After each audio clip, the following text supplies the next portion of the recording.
taken by administration without any second chances. If anybody has a laptop or computer, those should be off as well. Please be on your best behavior and respectful. I'm sure you will be as we get started. Good morning. Still morning. Students, teachers, administrators, and Board of Education members, I'd like to welcome you to ALJ's first commemoration of the Holocaust Remembrance Day. Within the Jewish community, the words "never forget" are closely associated with the Holocaust. It is an imperative command to all Jews, and by extension, to anyone devoted to equality for all, to maintain the memory of the Holocaust alive.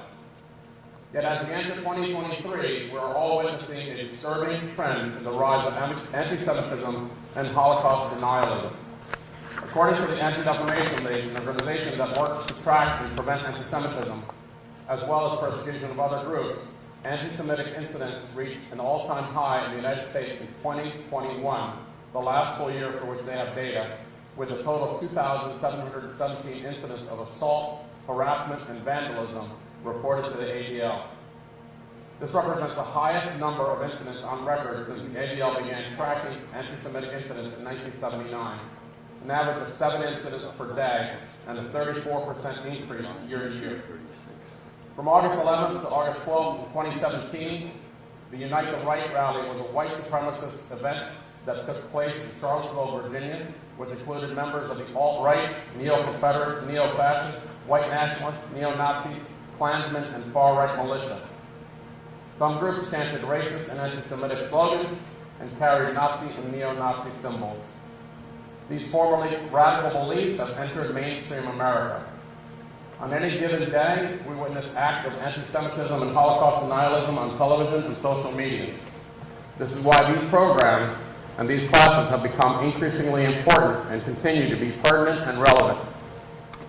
It is imperative that we all, as a society, do everything in our power to confront and prevent the continuation of these hateful events. As we get started, I'd like to welcome Sarah Kuykendall, Managing Assistant Director of the Holocaust Resource Center and Diversity Council on Global Education and Citizenship. Thank you so much for your assistance and your attendance today. Teacher training is an essential part of the Holocaust Resource Center's mission because it provides educators with the knowledge and skills they need to bring the values of respect, understanding, and empowerment to our classrooms, including this educator, who is I am currently enrolled in classes there. ALJ's Holocaust and Genocide course is closely tied to the HRC, since students can cross-register at the university and can earn college credit through that program. The HRC was instrumental in launching today's program, from assisting with locating a speaker to completing the grant application which facilitated today's activities. The efforts of Sarah Kuykendall in particular were crucial in making today happen. Sarah's research examines the Holocaust using the historical and personal consciousness of third-generation American Jewish millennials. Please help me welcome Sarah Kuykendall.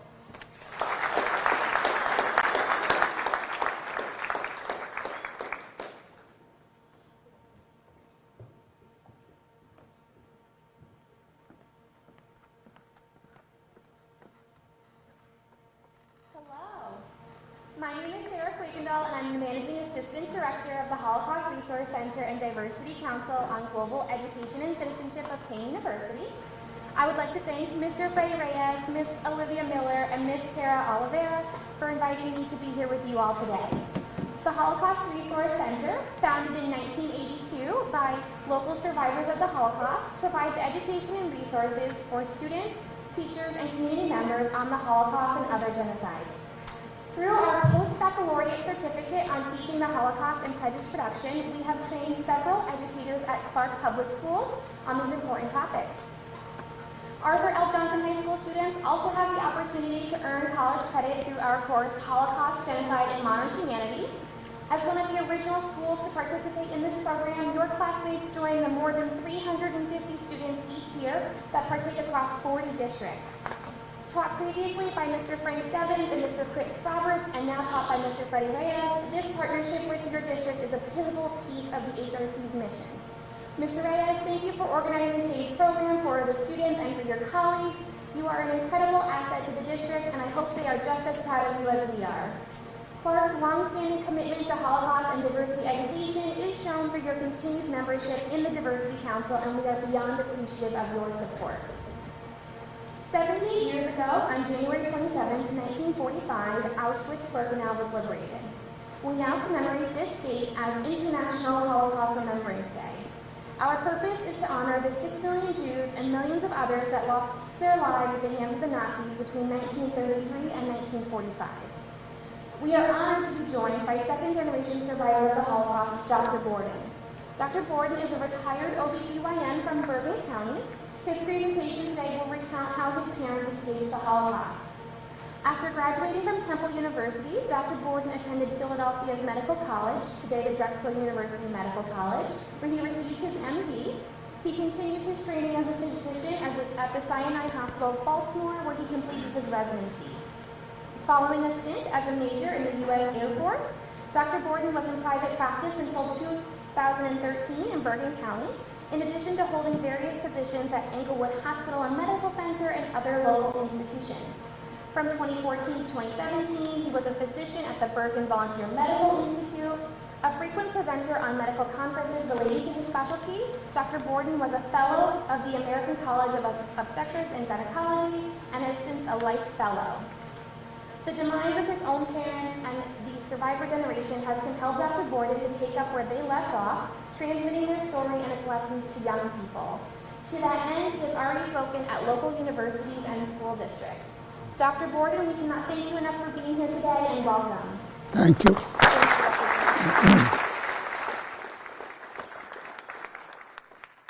I hope you hear me. I think you know as much about me as my grandchildren do now from the presentation that you just received. I'm so grateful to be here and able to talk to you. I want to just start with two questions. Does anyone here believe that the earth is flat? If so, you can leave the room.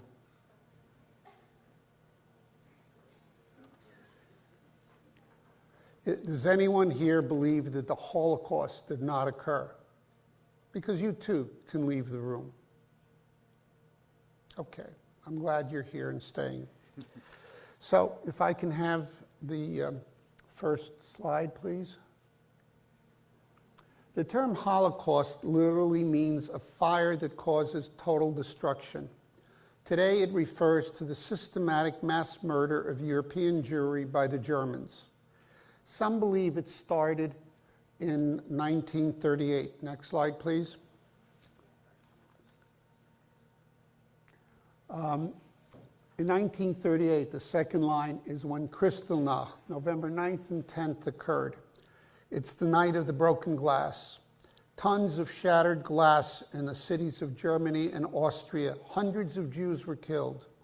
Thousands, children among them, dragged into the streets and physically assaulted. 7,500 Jewish businesses and Jewish hospitals and orphanages were vandalized.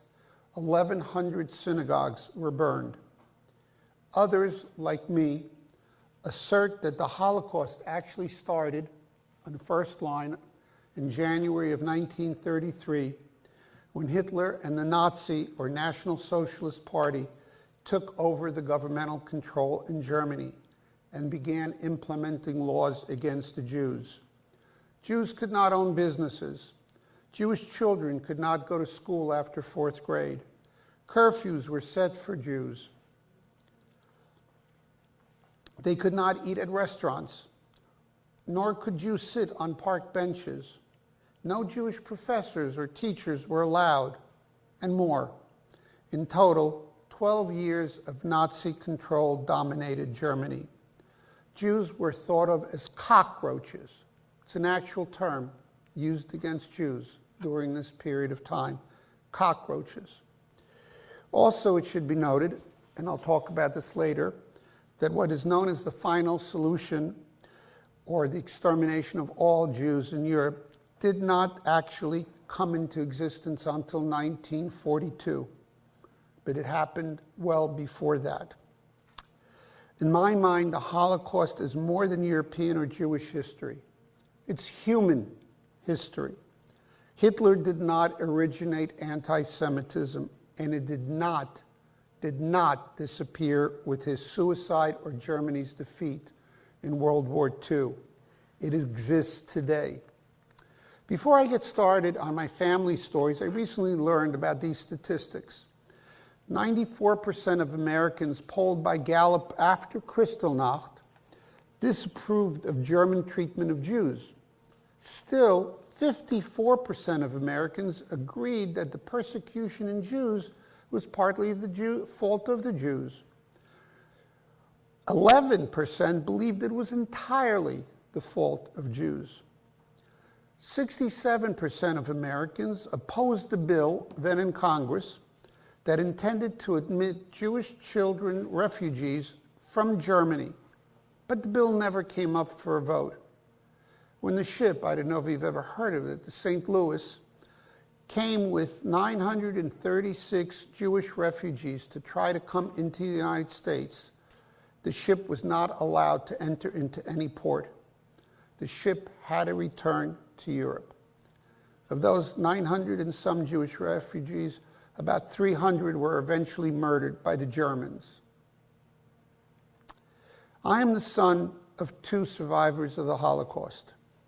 I was born in early March 1945, almost exactly 2 months before World War II ended. Some might say, since I was born prior to the conclusion of the war, that I myself am a survivor. I disagree. I am a 2G. 2G stands for second generation. My parents were the survivors. They are the first generation. My children are 3Gs, third. My grandchildren are 4Gs, or fourth generation. But I am a sufferer. To this day, I suffer from the effects the Holocaust had on my family. Survivors are dying off, and there are few alive today, and even fewer that can do what I'm doing here now, standing in front of you and giving you a first-hand knowledge of what some of them went through to survive on the Holocaust. On Holocaust Remembrance Day, people stand up and are silent for 1 minute. I would like you now on International Holocaust Day to stand up and stand for 1 minute and recall the horrors that happened and remember the people that were murdered. Please stand for 1 minute.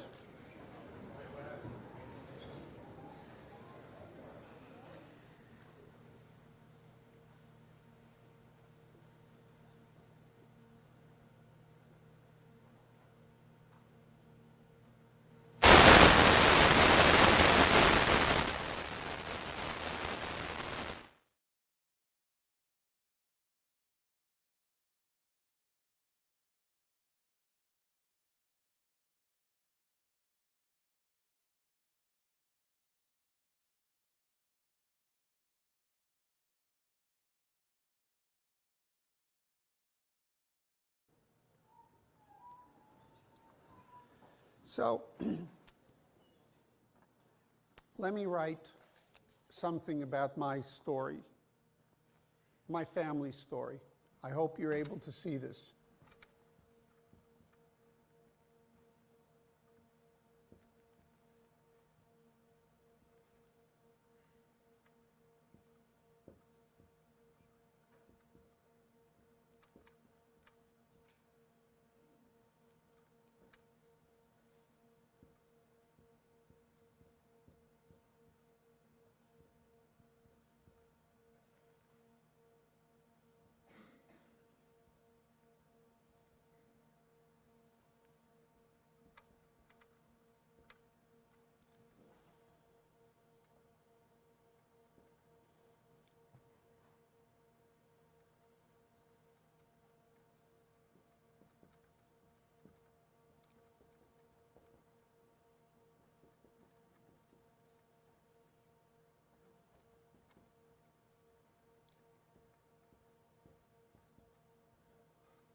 So this is some of my family, almost all of my family.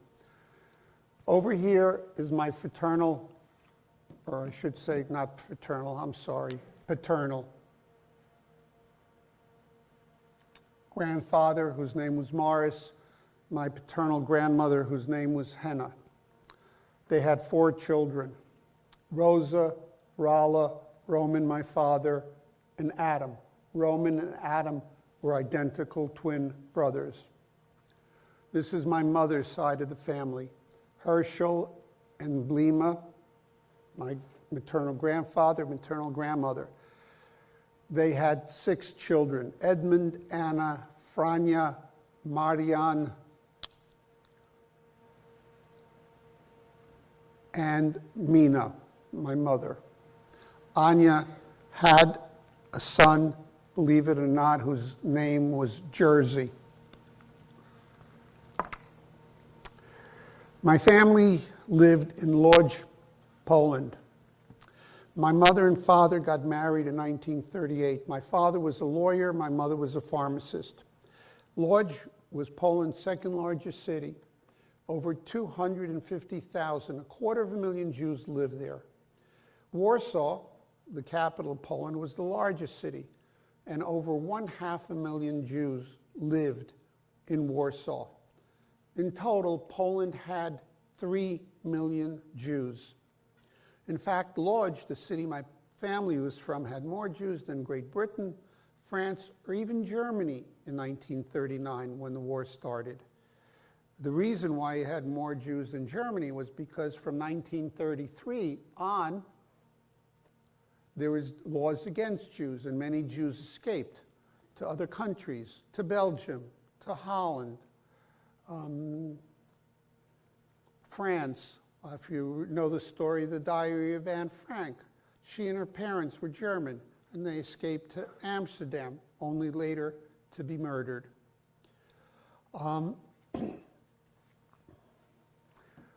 In September 1st, 1939, Germany invades Poland. On September 8th, they take control of Łódź, as I said, where my family lived.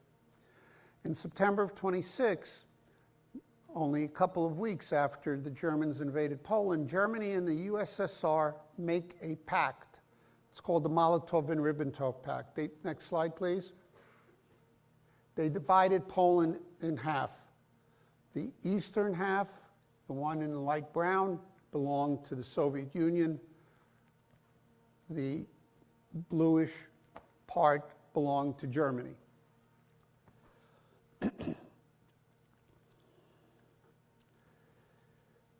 My father knew once the Germans invaded, he was a brilliant man. My father realized that maybe his life was in jeopardy. He didn't think about that in 1938 when Kristallnacht happened, because that was in Austria. But now the Germans were in Poland. So he and his twin brother and his brother-in-law tried to escape from the German-controlled part of Poland into the Russian-controlled part of Poland. They didn't make it. There were German bombers, there were German soldiers, but luckily they made it back to Łódź, back to their families in Łódź. But things got worse.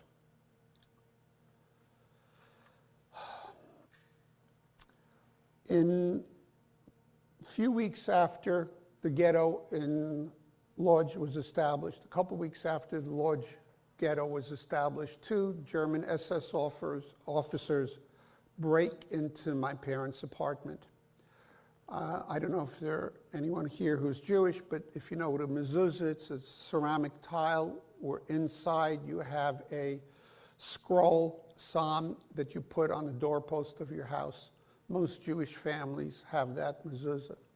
The SS officers took the paper inside that ceramic file and put it in my mother's hand and started a fire on that paper, having her hold the paper burning in her hand.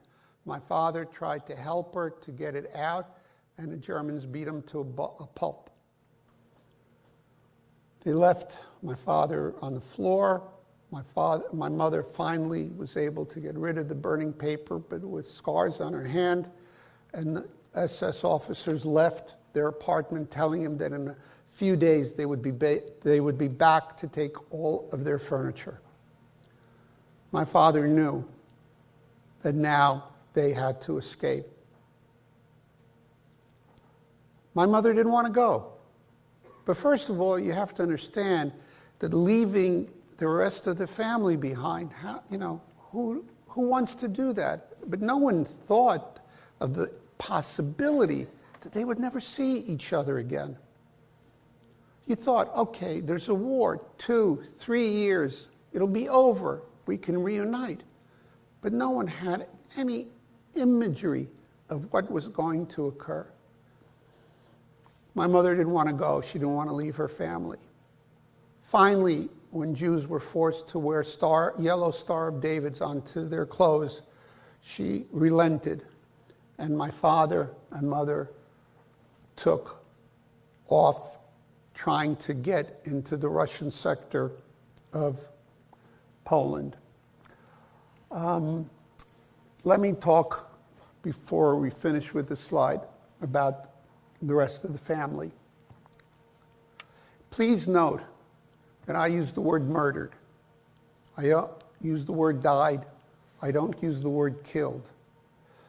You die from an illness.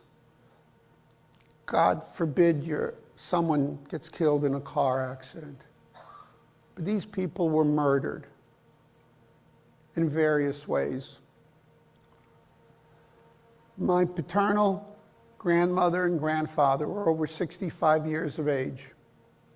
In September 1941, every Jew over 65 years old in a large ghetto, something like 30,000 at that time, were taken in vans over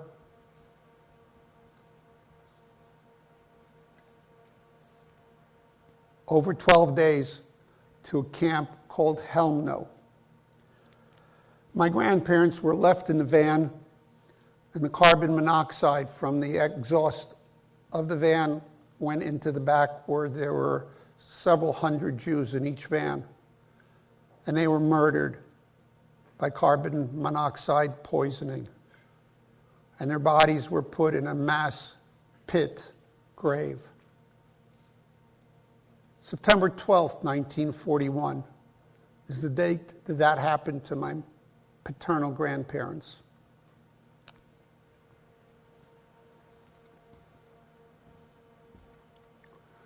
My maternal grandparents. My maternal grandmother was diabetic, but no Jew could get insulin, was allowed to get insulin in a ghetto. My grandmother died of murdered by diabetes. My maternal grandfather murdered by starvation. His body left on the street to be picked up and taken wherever. Edmund was an MD, my mother's oldest sister. He went to Warsaw. There was a ghetto in Warsaw. In 1943, April, few Jews still living in a Warsaw ghetto had an uprising. Took 3 weeks of them fighting the Germans until they were completely, the resistance fighters were wiped out. My uncle being one of them, murdered in the Warsaw ghetto uprising. For Anya, I have no idea. I can't find anything in any museum, Yad Vashem, the Jewish museum in Jerusalem, about the Holocaust. No records of whatever happened. My uncle Marian survived, as did my mother. My aunt Anna was a dentist. She had a 6-year-old son named Jersey. All Jewish children were supposed to be taken by the Germans. So my aunt hid her son, my first cousin, at the age of 6, She hid from the Germans for 4 years until he was 10 years old. At the age of 10, the Germans discovered them, took them to Auschwitz, where upon arrival, he was put into a gas chamber and then cremated up, ashes out of a chimney at the age of 10. His mother survived for a while until the Russians were close to liberate Auschwitz, and the Germans wanted to get all the prisoners they had away. So they took them on a long march known as the Death March to another camp in Germany where the Russians weren't going to be able to go to. Anna, on that march, was murdered by typhus. So other than one brother, my mother lost everyone. Everyone. Never, ever saw them. I never, ever met any of my grandparents.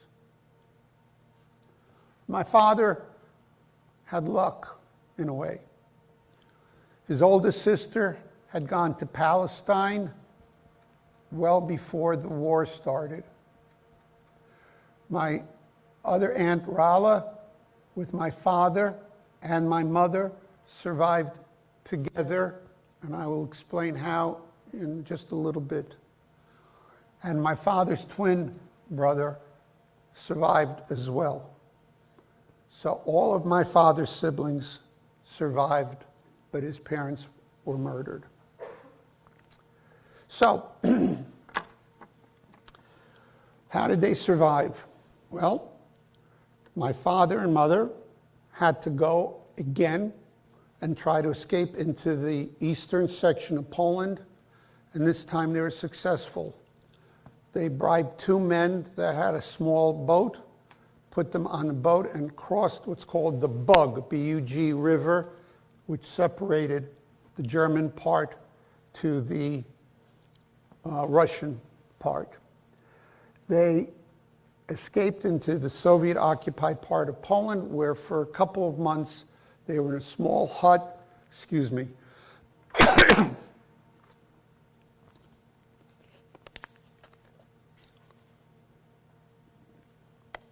They were in a small hut until Stalin took them and 200,000 other Polish Jews who did the same and escaping into the eastern section and put them above the Arctic Circle in Siberia in slave labor camps.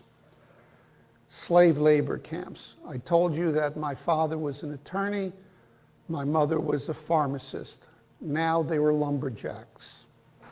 They were there for almost 3 years, and as you can imagine, close to the North Pole, for 11 and a half months of the year, there's nothing but snow on the ground. My father developed a condition called snow blindness. What that meant was whenever it snowed and covered the ground, the pavements, he was blind. He couldn't see. So God forbid he was driving a car and a snowstorm started and started laying snow on the ground. He had to stop the car and get out because he couldn't see. He was snowblind. After almost 3 years, late in 1943, just so that you know, before that, in June 22nd, on 1941, the Germans betrayed their pact with their treaty with the Soviet Union, and Germany invaded the Soviet Union. As a result, now that the Germans and Russians were enemies, no longer allied with each other, Stalin, the dictator of the USSR, made an agreement with the Polish government in exile, which existed in London, England, that he would let men and women leave the slave labor camps as long as they entered what was known, the men entered what was known Anders' army, an army that would fight the Germans and Italians. So my parents were let go and forced to travel to Persia, Iran, where Anders' army was being formed. Before they got to Persia, let me tell you a quick story or two. I mean, you're talking about from Siberia all the way down the Soviet Union, Tashkent, finally into Persia. At one point they walked, other point they may have taken a bus, and at one point I know they were on a train. The train stopped one time and there was no food. My father got off that train and went to find food for himself and my mother. As he was coming back to the train with a little bit of food, the train took off. He dropped the food and ran after the train. My father was not a sturdy, physical kind of guy, but he made it to the end of the train and was able to grab onto hold of the end of the train. But all the doors were locked, and so he had for 6 hours to hold on to the railings of the train outside as the train was moving before it came to the next stop, before he can get back into the train. Just one story. There are many others during their travel. Eventually, they make it into Tehran. Can I have the next slide? This is a group of people in what's known as a DPW camp, Displaced Persons of War camp. And this is my mother. This is my father. This is my Uncle Marian. And you see he's in a uniform because he was drafted into Anders' army. And next to Marian is my father's sister, Rala, who made it safely with my parents out of Poland. Anders' army, as I said, was recruiting all men. My father had to go for a physical exam for recruitment. And my mother was a pharmacist, so she did something brilliant. She gave him a medication that made him appear ill, and whenever he urinated in front of the doctors that were examining him, his urine was bloody. So they refused him entry into Anders' army, which possibly saved his life as well. After 9 months in the DPW camp, can I have the next slide? This is my father's Polish passport. Next slide. In 1944, my father, with false papers, made it into Palestine. My mother didn't make it because her papers were deemed to be forgeries, which they were. But after 5 months, my father was somehow able to get to her papers that the authorities thought were legitimate, and she made it into Palestine. The question I asked, but you can see the answer on the slide, is exactly what happened 9 months after when they were reunited. I was born. In 1948, again, as I say, my father was not really a very physical man or sturdy man, but Palestine was fighting for a state of Israel, and my father joined the Haganah, or the Israeli army, during the War of Independence, and Israel became a state in 1948. That's my first memory of life. At the age of 3 years old, 3 years, I'm at a bunker below an apartment building with other children and a couple of elderly people. My father is fighting. My mother is a pharmacist, has to go and work. And there's a young woman sitting in front of the stairs leading into the bunker. The only memory excuse me.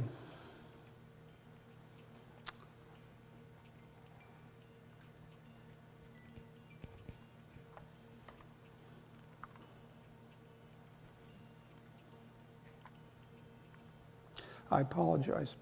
The only memory I have of that young woman is long red hair below her shoulders. I don't remember her face. I just remember her back. She was sitting with a pile of rocks next to her by the steps leading into the bunker. Those rocks were her ammunition in case Arabs came into the bunker to try to take control of us. Thankfully, that did not happen. But that's my first memory of life. My father, as I said, was a brilliant man, but he had luck. He had luck to escape and to survive. If you were brilliant but you didn't have luck, you might have not had that opportunity. My father realized that there would be more wars in Israel, that the Arab countries adjoining the borders of Israel would always be fighting against Israel to destroy it, and I would be their only child, and he wanted to keep me safe.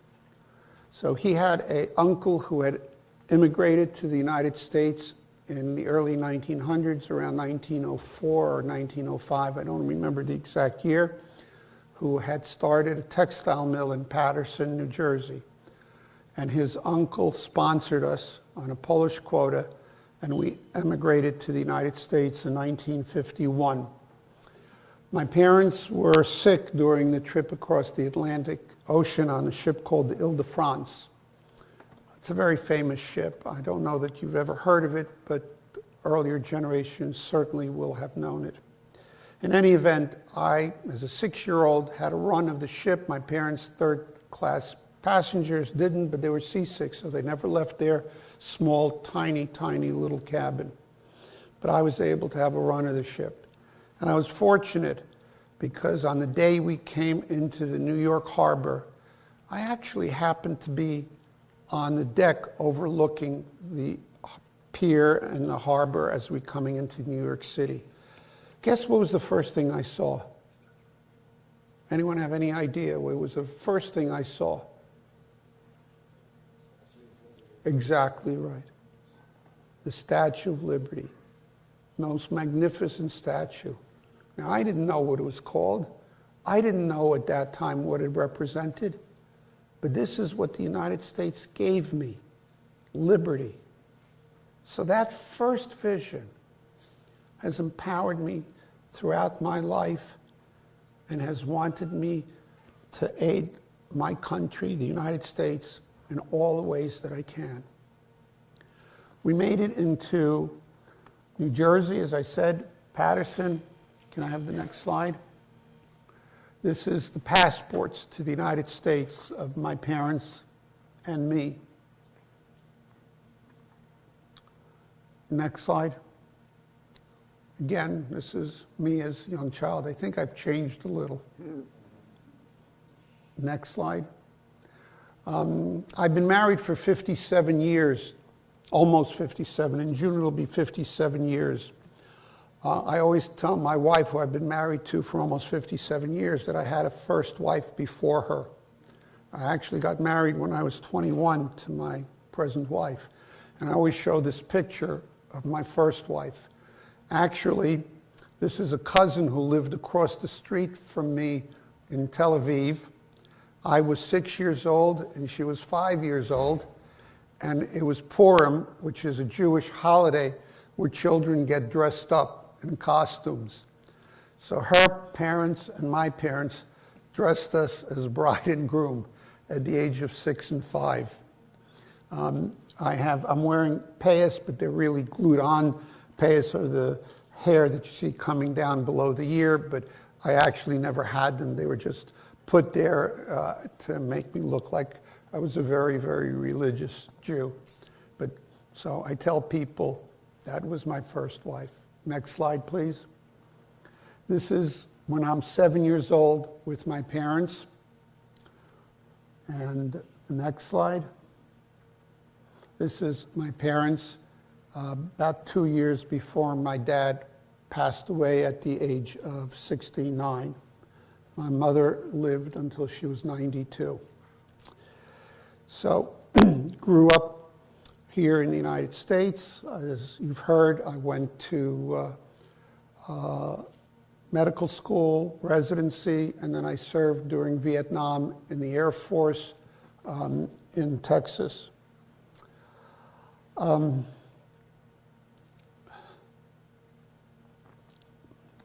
me think. So I want to talk about a very kind of unusual topic that's being researched. It's called epigenetics. Epigenetics. It's not the change of genes, but it's the way that genes react with each other, or genetic modulation. And this is a terrible experiment, but scientists took a first generation of mice and exposed them to cherry blossom aroma. And every time the mice came anywhere near cherry blossom aroma, they were hit by small electrical volts. Painful. This was done repeatedly until whenever they came anywhere near cherry blossom aroma, they panicked. Of course. The scientists did nothing to the second generation of mice. With the third generation of mice, but by this time the first generation already had left the earth, the third generation of mice, whenever they were exposed to cherry blossom aroma, they panicked without actually being struck by any electrical volts. It was something that they inherited from that first generation. How? No one knows. But I'll tell you a story. I'm on a train, tourist train, with my wife in Australia. It's a 2-hour tourist train, and we're going to be stopping at a couple points, getting off the train to see things in the Australian jungle. And as the train takes off, all of a sudden the loudspeaker comes on. And as the train is moving, the loudspeaker in Australian English tells us, all the tourists on the train, what we're going to be doing, what we're going to be seeing, and for about a minute or so speaks about this trip. And the loudspeaker goes off. About 30 seconds later, the loudspeaker comes back on. This time it's in German. I freak out. I panic. I'm on a train that German is being spoken to. I get goosebumps all over my body, sweat pouring down me. I'm screaming. I'm in panic. I want to break the windows of the train. My wife is trying to calm me down. It's like I'm having a nervous breakdown. I'm a wreck. PTSD, post-traumatic shock disorder, is what it might be called now. But I inherited that in a way. Genetic modulation, I don't know. Another story.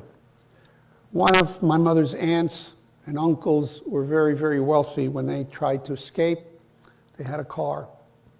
And before they went over into the Russian border, into the Russian sector, they stayed at a Airbnb, what it would be now called, a small, tiny little motel for one night. And then they leave in the morning on their way. And a block from the small motel, my mother's uncle stops the car, tells his wife, my mother's aunt, to sit in the car. He wants to go back to the motel to say thank you, to say thank you to the people that let them stay overnight. He had forgotten to do that when he left. So he walks to the motel a block away, and while he's there, a German bomber comes over and bombs the area that the motel is in, and he's murdered. When my father found out about this story, from that point on in his life, if he left somewhere and forgot something, he never, ever went back to get it. He would never go back. And guess what? If I forget something when I leave my house, or if I left my office, or anywhere and I had forgotten something, I would not turn around and go back, ever. One time, my older daughter was about your age in high school and was on a trip to Europe. And I drove her to JFK Airport. And as we're getting closer to the airport, my daughter turns around to me and says, "Dad, I'm sorry, I forgot my passport." Guess what? I can't go back. I immediately pull off the road. This was before cell phones. I immediately pull off the road, make a call to my wife who's at home, and I tell her, "You have to come to the airport to bring," Heather is my daughter's name, "Heather's passport." And she did. Because I don't ever, ever go back. So that's just something that I've inherited. I don't know how, but it's in my life.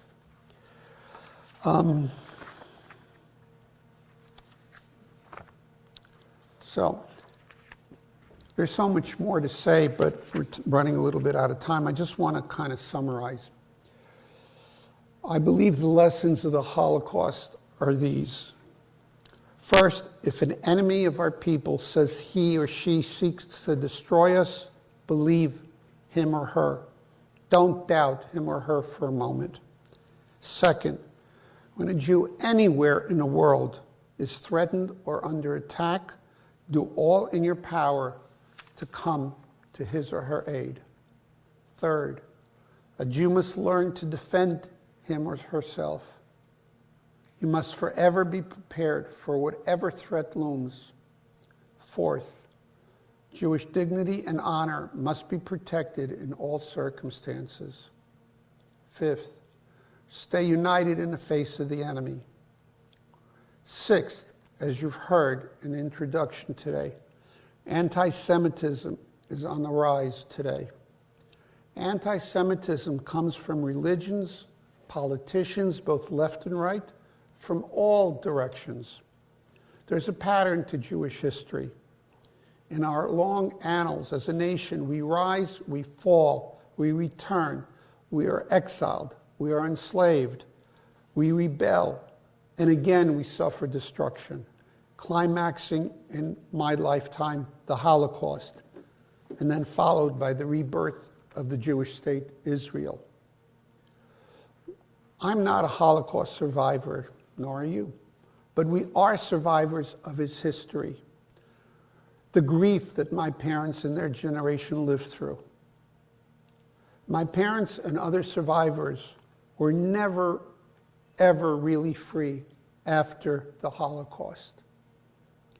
I don't use the term never again, which is a very popular slogan. Never again. Well, if you think about Jewish history, I'm sorry to say this because your mascot is a crusader, but the British Crusaders in the 1200s killed Jews. In the 1490s, the Inquisition in Spain killed Jews. In the 1600s, in Italy, in Venice, is where the term ghetto comes from, where Jews were put and killed in ghettos. In the 1800s and 1900s, the word we use, pogroms, in Russia, Belarus, Ukraine, Poland, Jews were killed in small villages and shtetls. That's our history. I say never forget. I wear a symbol. It's in Hebrew. It says Zahor in Hebrew. Zahor means remember. Remember. Never forget. One last thing. When Auschwitz was liberated, one of the survivors, his name was Viktor Frankl. He was a very, very famous psychiatrist. After liberation, he said the following. He said, every religion, every race, every culture, every tradition is important and vital. But there are only two types of human beings on this planet: decent and indecent, humane and inhumane. I hope I am looking out at everyone here who is decent and will do good in their future for someone that they meet. Do good in your lifetimes. There's a book, I think, that's circulating. Has it circulated at all? Okay. Can you just stand in front? And this is a book which has about 1,240 pages. On each page is the word Jew, printed 4,800 times. Just a single word, Jew, on 1,240 pages, over 4,000 times. Altogether, it adds up to 6 million, 1.5 of which were children. I can put my finger on one of those tiny little word Jew, and it could be my cousin, or my grandfather, or my mother's classmate from high school.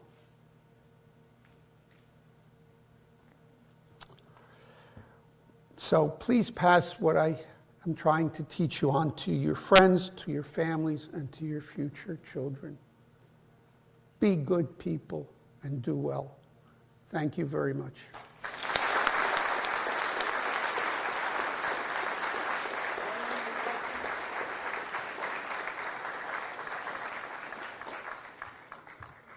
I'm willing to take questions if anyone has them.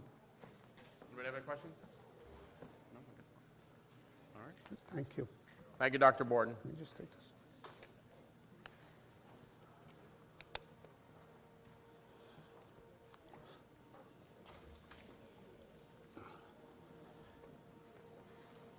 Thank you, Dr. Borden, for coming here today and spending the day with us. He's been here since very early this morning.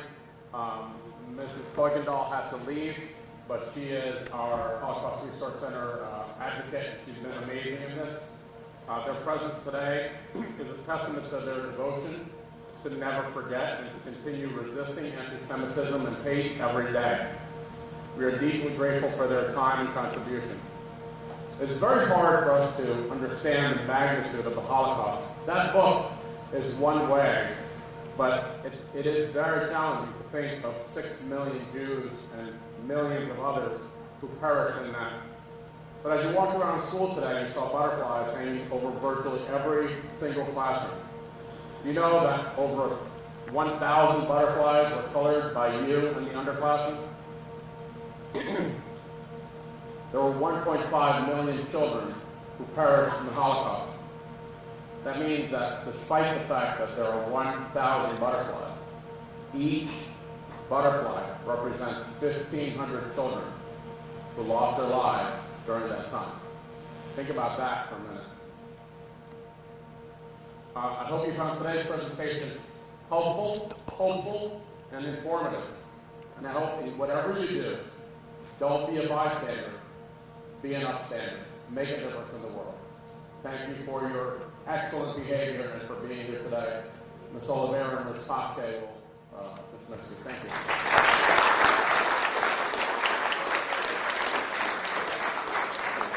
My pleasure. I need the book back.